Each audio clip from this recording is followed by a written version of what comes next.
So question for you young men. Tell me about a time where a death in a video game affected you. Like it really pulled at the heartstrings. You were really upset about it, or sad about it, or happy about it. Tell me about one of those times. I got a couple. I got a few actually. I'm gonna take a back seat on this one. I was gonna say I vote we let BLJ go first on this one. Oh yeah, for sure. Is that because you guys don't have one right over? Oh no, I've got two. I don't got one. Like I'm trying to. I could pull one, out the bag, but I want to think of one that really affected me. Like God, dog. You know what I mean? Oh man! All right. Well, I guess I can start this off. Right now I got four of them. I'm gonna name one, but if I go back to the game L.A. Noire, I don't know if you guys played that. It was the you were like a detective. It was Rockstar made it back in the day. You played this guy called Detective Cole Phelps. Yeah, I think that was his name. At the spoiler alert, at the end of the game he dies. But he was a good guy, and he passes away at the end. Then you got Lee Everett in the Walking Dead Telltale series. Amazing character, and he ends up, right in the dust, huh? But I'm just gonna bring up I'm gonna bring up another Walking Dead one that really had your boy sad. Had your boy disappointed. Yeah. Disappointed, and I was legit angry. Like, when I go back to the day when this happened in the game, I really think my blood pressure went up just a little bit when this happened. Right. All right, man. All right, man. Let me just go into it. I'm not gonna make it long-winded, but I just want y'all to hear me out, man. Yeah, keep it short, Shane. I've mentioned the Walking Dead Telltale series a few times on this podcast. Yes, you have. So, as you know, it's a game. You play the different seasons, and there's some characters that make it all the way to the last season, and you gain a relationship with them, and you really love these people. Yeah. Now, without telling the names, I don't want to spoil it too much because some of y'all might want to go play this game. But let me tell you about the one death that had your boy ready to punch the TV. Y'all ready for this? Okay. So check this out. Okay. I'm going to tell you what happened, bro. So there's this character that's in season 1, and he makes it all the way to, I think it's season 4 or whatever. Season 4 or whatever. Uh-huh. And throughout the story, he loses his family, he loses friends. So as time progresses, he becomes a cold character. Like he's always like a short fuse anger, and he's always like on edge, you know what I mean? But at the same time, he really misses his family, and he gets a girlfriend, middle of the story. Things just kind of go bad for this guy all the time, right? But every time people meet him, they're like, man, we don't know about this guy. He's a ticking time bomb. He's going to get us killed, So as you play the game, there's this young lady that comes, like a new character that comes into the game. She's dope. I like her a lot. The game does a good job of making you like this character. I'm like, man, she's dope. But she's also one of the people that's like, hey, this guy over here, he's short fuse, man. I don't know if we can keep him around, He's a little crazy. And she had me thinking, like, man, he is kind of crazy. He is short fuse. Making a lot of sense. He might get us killed in the story. You know what I'm saying? Yeah. So time progresses, you playing the game, and then all of a sudden there comes this part in the story where there is a baby involved, right? Sure. And that this guy that's a ticking time bomb, he's taking a huge liking to this baby, right? He loves this baby. He lost his kids, he lost his wife. Now this baby here, he just loves this baby. But this new woman that's came along, I guess she just want to like see what would happen if something were to happen to this baby. You know what I'm saying? So I'm playing this game, right? And then all of a sudden it gets to a point where something happens to the baby and the baby's lost. You know what I'm saying? No. But all of a sudden he goes kind of crazy. He just started kind of getting violent, using all kind of words and stuff. And I'm playing this little girl, Clementine. I'm getting kind of scared, So then the girl that just came around, she's like, well, I don't know what happened to the baby. It was right there, but now it's not. So this guy just starts like getting mad, like, you did something to the baby. You killed the baby. Then they just start like fighting, they start fighting each other, just rumbling all over the place, right? Yeah. So the Walking Dead Telltale series, they give you a choice a lot of the times, right? So while this fight is going on, they give me two choices. Either I shoot this guy to get him off of this girl, or I don't shoot and let him like kill the girl or whatever, right? Yeah. So they give you these two choices. And I only got two choices, and then the little meter's running down, And then while this meter's running down and how this all played out, I'm like, bruh, he been going crazy. I don't want to kill this guy. He been here since season 1. This is my dog. Like, I can't do this to him. But at the same time, I can't let him beat up this woman. You know what I'm saying? So I ain't gonna lie, man, the little fuse going down, man, and I kind of panicked, and I was like, I'm gonna shoot him to get him off this girl. Yeah.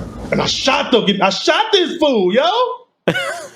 So I shot this fool, right? Yeah.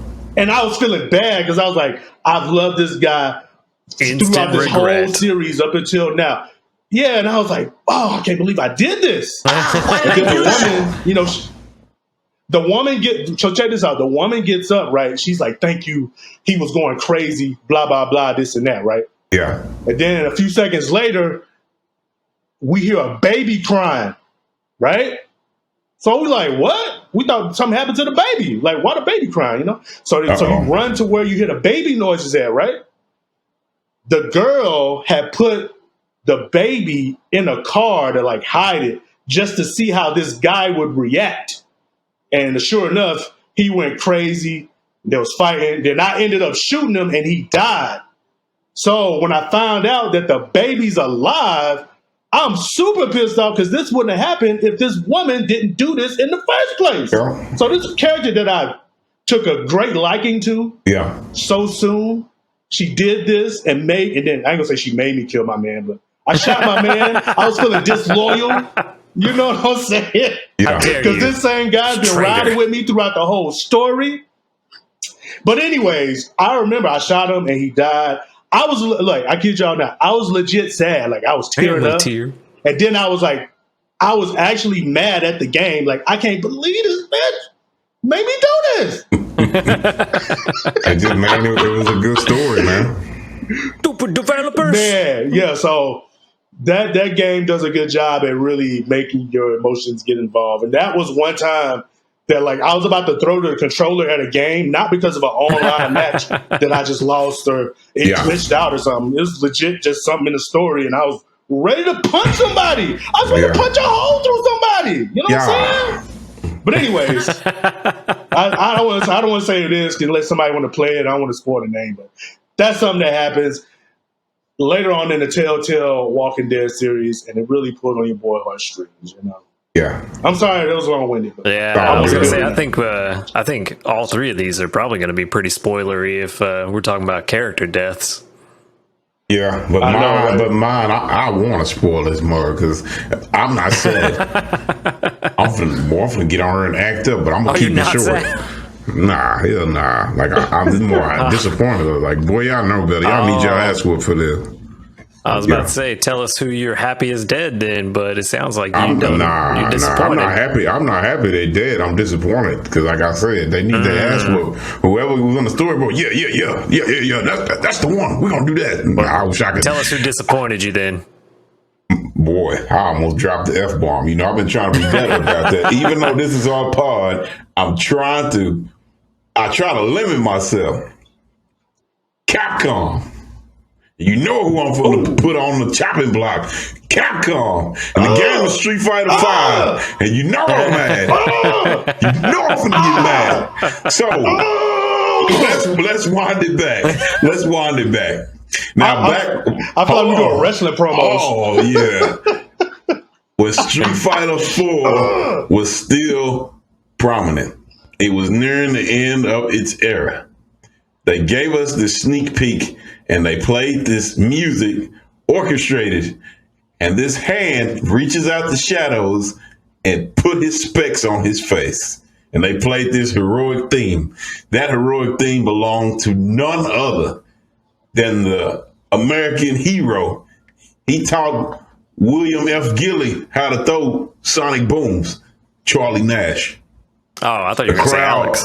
No, the crowd, the crowd went wild that Charlie Nash is returning. They could not believe it because, story-wise, he hadn't appeared since Street Fighter Alpha 3, the Alpha series. Anyways, fast forward, Charlie Nash died, a tragic death at the hands of a good old dictator. Known over here as M. Bison. He was betrayed. I think he was betrayed by, wasn't it the corrupt government officials? Yeah, he's betrayed. And be lying. Okay, I don't know Street Fighter lore that well. If memory serves correctly, he was betrayed. He had Bison cornered, in a waterfall or whatever. And a helicopter comes up, and they, turn on the Gatling gun, and they run through him with the bullets, and then Bison says some derogatory stuff to him and tosses him off a waterfall. Awful, he's basically saying no. He worked this hard and he gets ambushed and he dies. That already makes me mad. It wasn't a volcano. Yeah, for sure. But then they resurrect him in Street Fighter V, and I'm already pissed off about his look. They bring him back. What is it? Skin grafts? That's what they call it. He looked like his skin Frankenstein's monster. Yeah, he looked like Frankenstein's monster. His skin, more than half of it is like a tinge green. I'm very disgusted with his new look, but it's Nash. It's Nash. His cool. We swear, guys, it's Charlie Nash. Yeah, his cool, confident attitude. Now it's more of a cold, murderous attitude. Like, I'll show you no mercy. If you stand in my way, I'll kill you. So story-wise, he walks around and he's very powerful. Games. Yeah, he was resurrected by the Illuminati. Colleen, I can't remember her name. I forgot her other name, but Colleen was responsible for resurrecting Nash, and he gets these powers. He can absorb energy and he's really strong, right? But they're like, oh, well, see about that. You got a time limit. Your body's going to decay and you're going to die again. So with the time he has remaining, he sets out to destroy Bison. That's all he talks about. That's all he thinks about. He doesn't even try to reconcile with his old friend that fights for him every game, Guile, right? Get out of my way, Guile. I don't have time. I'm not even gonna get into their little bullshit ass reunion because that's gonna make me even more mad. But long story short, at the end of the story, Nash meets up with Bison, and with all his strength, he charges at Bison and tries to put an end to him. And he blows up like a kamikaze, Chaozu, goodbye to you, and he doesn't even scratch him. And that pisses me off that they hyped up this guy's return. Yeah, he's a very... It worked about as well as Chaozu blowing up Yeah, Nappa exactly. He was a very lovable character. And I think they disgraced him going out. So Bison didn't own him not once, but twice. You know what I'm saying? I did not like that. And instead of me being all sad... I was sitting there like, man, what the fuck? Just honest, because that's one of my favorite characters. So that's a letdown for me, Charlie Nash. R.I.P. Charlie Nash. The writers should have done you better, but R.I.P. homie. And that's my little. It was that rant. day that Toro had to buy a new controller. Oh man, nah, not at all. I ain't gonna do that. I just have a few choice words. Y'all know that flashy new controller he got? It was to replace the one he broke. Oh yeah,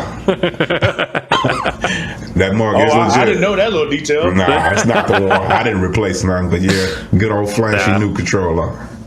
But that's my little rant. I try not to take too long. But yeah, they did me dirty with old Charlie Nash. He's still my boy though. Voice acting. Yeah, they didn't really give him much shine. Fun fact: before I pass the mic, I believe he's voiced by Mr. Mike McFarlane, and he also does the voice of Master Roshi. So talk about range, he goes, if you stand in my way, I'll kill you too. Master Roshi. So yeah, I think that's a cool voice range. You know what I'm saying? So cool. Yeah. No. I like Yeah, that. I never would have known that was the same Mr. person. Lambonius. You got Me Lambo? neither. What you got, Mr. BL Jonius? No, what you got? Who's your character? Man, so there's been a few. There's three that come to mind pretty immediately, and two of them, well, one of them's a more recent spoiler that probably a lot of people haven't experienced because they haven't played the game. But one of them, even if you haven't played the game, and I feel like it's kind of cliche to bring that one up. So I'm not going to talk about that one this time. I'm going to talk about the one that really caught me off guard because I wasn't expecting to shed the manliest of man tears that early in a game. But that is in The Last of Us. Yeah. When they had your boy sitting there shedding tears in the first 20 minutes of the game. Oh, man. Yeah, you're right. I forgot about that. Yeah, that was hood out. Yeah, that was rough. Mm-hmm. And I'm playing the game, and of course, you can tell something's going to happen because, well, this isn't the girl that's on the box art. Something's got to happen to her. Mm-hmm. You start out the game, you're just living Joel, and I forget his daughter's name, Sarah, right? I think so. I think it was Sarah. Yeah. So you're living the daily life with Joel, getting her ready for bed, talking about the day and, school tomorrow and all this and that, or whatever they're talking about. You're going through the house, just kind of cutting up with her, good father-daughter bonding moment, which is they're setting you up. Yeah. Trying to be better about that too. So you go through, have this little father bonding moment and, get her to bed, and then everything just starts breaking loose. The zombie outbreak happens, or whatever they ended up calling it. Cordyceps virus breaks loose, and all these zombie-like creatures start running everywhere and attacking everything, and panic and chaos ensues. And you get her out of bed, and you're running from these creatures, and just trying to stay alive. Yeah. And then you finally get seemingly to a safe place, and I forget exactly how it happens, but I know they get stopped by the military. Yep. And the military's panicking. The random soldiers are panicking because they don't know what's going on either. They're just as lost and confused as you are. They're freaking out. Was that what it was? He called his higher ups on a little call, and he but he has a kid. Yep. Mm-hmm. Yeah, that's what it was. And I guess the dude was like, take him out anyways. And then he raised his gun up slowly. Yeah. So continue your story, but No. I'm glad you interrupted and corrected me because it's been a while. I just remember the end result.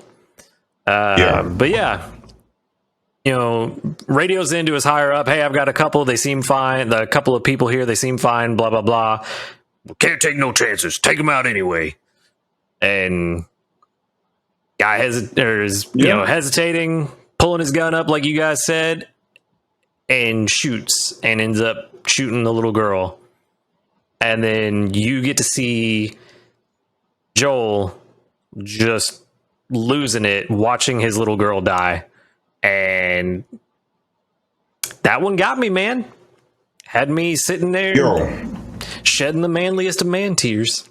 Yo, man, that mark didn't turn on my waterworks, but I do want to say this. I want to jump in with the assist. Got a couple out of me. I'm not going to lie. Yeah, it's all gravy. For one, the scary thing is about stuff like that is I feel like if that happened for real, they would do us the same way. We could look healthy and they'll radio around and tell them to pop us. That's one thing. That's what makes that scene really scary. It's 100% believable.